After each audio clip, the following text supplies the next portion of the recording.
Welcome to the epic story of ancient Greece, a civilization that laid the foundations for Western politics, philosophy, art, and science. From mythical heroes to brilliant philosophers, let's journey through a timeline that shaped the world we live in today. Our story begins in the Bronze Age, around 3000 BC.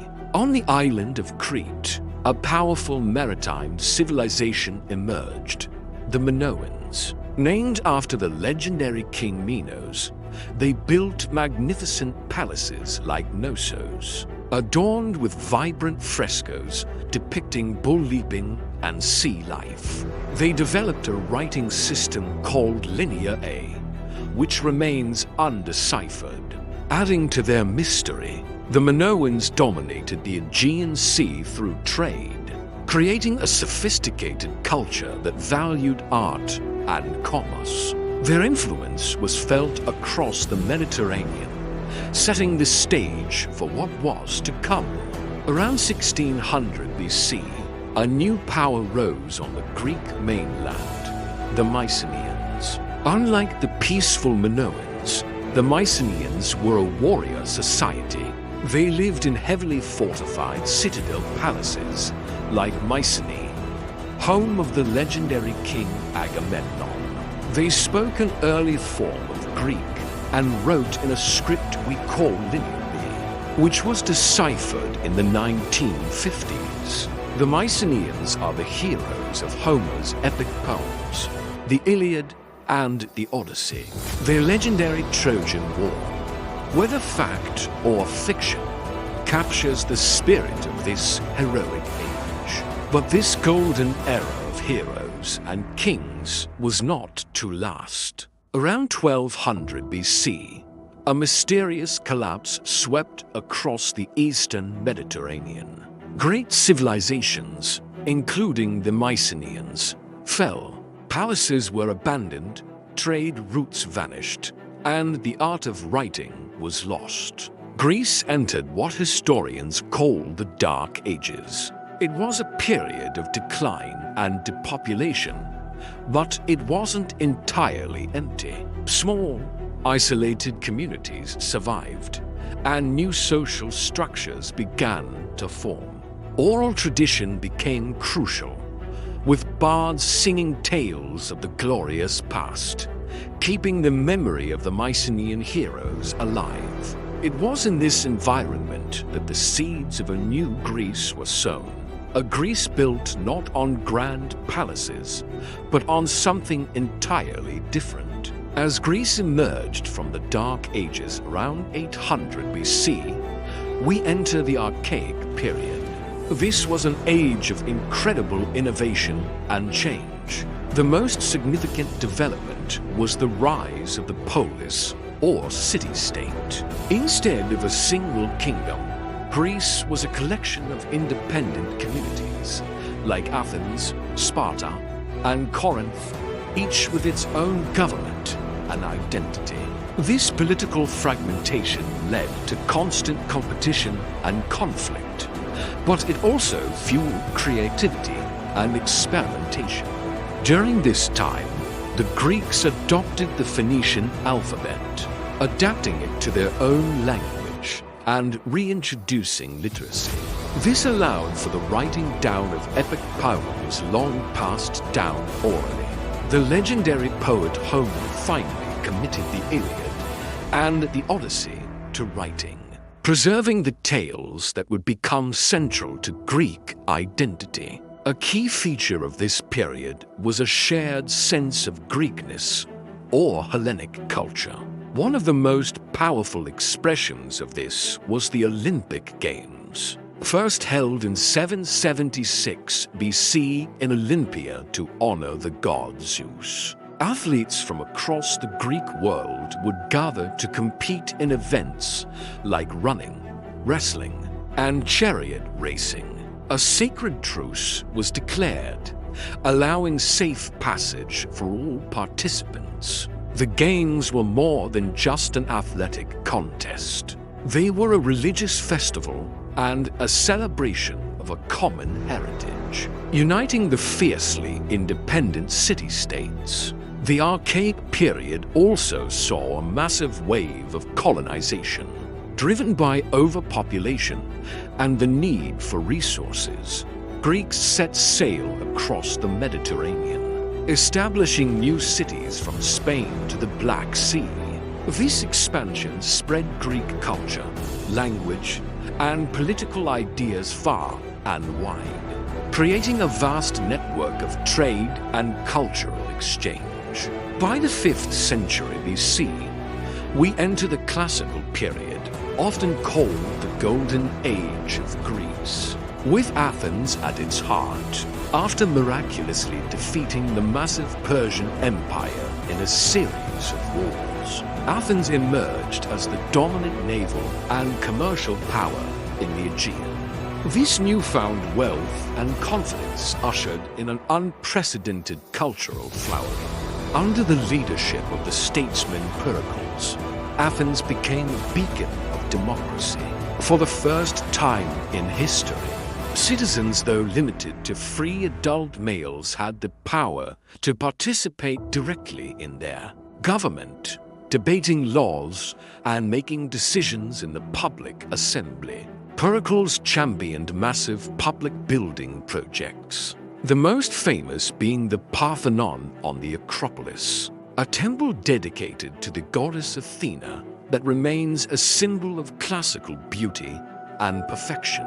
This was also the age of the great thinkers. In Athens, philosophy flourished. Socrates walked the streets, questioning everything and everyone, urging his fellow citizens to know thyself. His student, Plato, founded the Academy, where he explored ideas of justice, reality, and the ideal state in his famous dialogues. Plato's student, Aristotle, in turn, created a comprehensive system of thought that covered everything from logic and biology to ethics and politics. His work would influence Western and Islamic thought for thousands of years. In the theater, playwrights like Aeschylus, Sophocles, and Euripides created tragedies that explored profound human themes,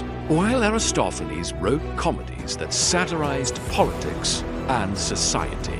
The ideas born in classical Athens laid the intellectual foundations of Western civilization.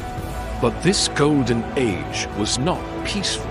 The rivalry between democratic Athens and the militaristic oligarchy of Sparta erupted into the devastating Peloponnesian War. The conflict lasted for nearly 30 years, engulfing the entire Greek world. In the end, Sparta emerged victorious, and Athens' empire collapsed. The war left Greece weakened and divided, paving the way for a new power to rise from the north. That power was Macedon, a kingdom on the periphery of the Greek world. In the mid-4th century BC, King Philip II transformed Macedon into a formidable military force. He conquered the exhausted Greek city-states, uniting them under his rule. But his ambition was even greater: to lead a united Greek army against the Persian Empire. He was assassinated before he could realize his dream. But his legacy was passed to his son, a young man who would change the course of history, Alexander the Great. In 330 for BC, Alexander led his army into Asia. In just over a decade, he carved out one of the largest empires the world had ever seen, stretching from Greece to India. He was a brilliant military strategist, never losing a battle. But he was more than a conqueror. Educated by Aristotle, Alexander had a deep respect for Greek culture and actively spread it throughout his vast empire. He founded dozens of cities, many named Alexandria, which became vibrant centers of Greek learning and culture. This fusion of Greek, or Hellenic, culture with the cultures of the East marks the beginning of the Hellenistic period. When Alexander died suddenly in 323 BC at the age of 32, his empire fractured. His generals fought for control, carving the empire into several kingdoms. Despite the political instability, the Hellenistic world was a time of great intellectual and scientific advancement. In Alexandria, Egypt, the great library and museum became the world's leading center for scholarship. It was here that Euclid formulated the principles of geometry. Eratosthenes accurately calculated the circumference of the Earth, and Archimedes made groundbreaking discoveries in physics and engineering. Art and philosophy also evolved, reflecting the more diverse and individualistic nature of the New Age. The Hellenistic kingdoms, however, were eventually overshadowed by a new, rising power from the West, Rome. Beginning in the 2nd century BC, Rome gradually conquered the Greek world, incorporating it into its expanding empire. The Romans deeply admired Greek culture, adopting its art, literature, and philosophy. As the Roman poet Horace famously said, "Captive Greece took its captor captive."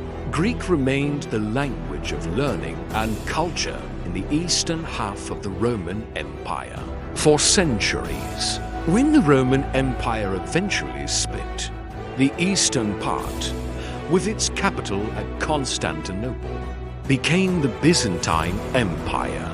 This empire was fundamentally Greek in its language and culture, and saw itself as the true heir to both Rome and ancient Greece. It preserved classical Greek knowledge for 1,000 years. The Byzantine Empire finally fell in 1453 to the Ottoman Turks. For nearly 400 years, Greece was under Ottoman rule. During this time, the Greek language, Orthodox Christian faith, and the shared cultural memory kept the spirit of Hellenism alive. In the early 19th century, inspired by the ideals of the American and French revolutions and their own glorious past, the Greeks rose up in a war for independence. With support from European powers, Greece finally became a sovereign nation in 1832, re-emerging onto the world stage as a modern state, forever linked to its incredible ancient legacy. From the Minoan palaces to the Athenian Acropolis, from the epic poems of Homer to the philosophical inquiries of Plato, and from the conquests of Alexander to its modern rebirth, the story of Greece is a testament to the enduring power of human creativity, intellect, and the relentless quest for freedom. Join us next time for more epic stories from history. Thanks for watching, and don't forget to like and subscribe for more journeys into the past.